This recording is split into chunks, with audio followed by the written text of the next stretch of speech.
Christian women over 50 know that midlife transitions can feel like a roller coaster. But here's what they don't tell you. This part of your life, it's not a crisis. It's actually just part of your faith journey. And with a little Bible-based guidance and a little brain science, it can be a brand new chapter. At Pivot Point Coaching, we believe that life after 50 is not your last chapter. It is a pivot point. There was no handbook that prepared us for this season, right? Very few moms ever told their daughters, oh, by the way, one day your hormones are going to stage a protest. Your joints will start snapping like bubble wrap, and you'll cry at sappy Hallmark commercials. Hot flash! Big one!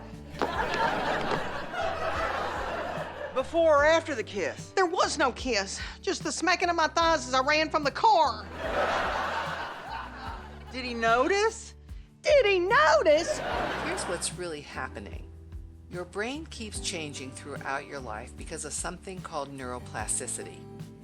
In your adolescence and young adult years, the brain trimmed back connections it didn't need as much, kind of like a gardener pulling weeds so the plants can grow stronger. By midlife, the focus shifts. Instead of clearing things out, your brain is now reinforcing the pathways you use most. That's why in this season, you can lean more on your lived experiences and perspective. It's the brain's way of making wisdom and discernment easier to access. That's why many women in this season notice a deeper sense of wisdom and discernment. Your brain is literally working smarter, not harder. When you forget why you walked into the kitchen, it's not that your brain is broken. It's your working memory getting a little overloaded in the moment.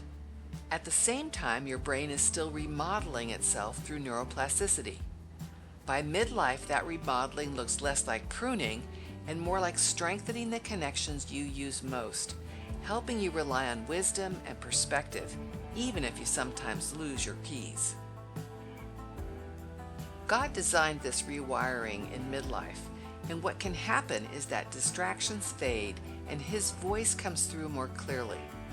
What feels like loss is often space being cleared for new growth and new spiritual connections. Before we go any further, let's take a quick pause here.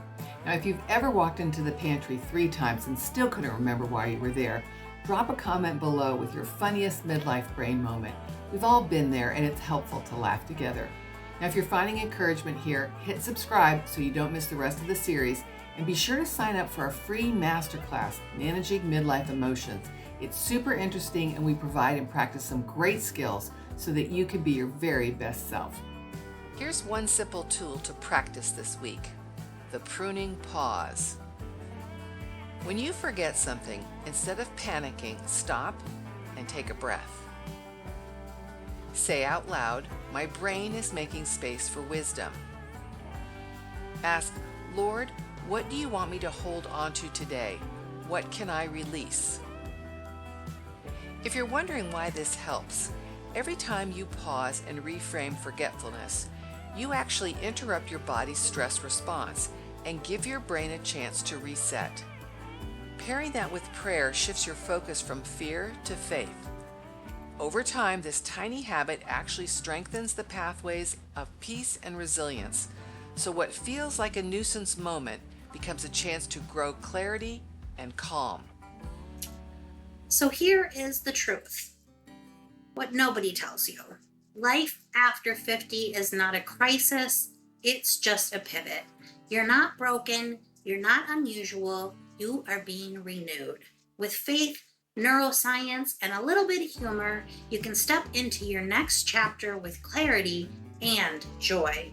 Check out the full Midlife Transitions playlist in the description, and don't forget to sign up for our free Emotions Masterclass. We would love to see you there. Let's all be our best in the next season. See you next time.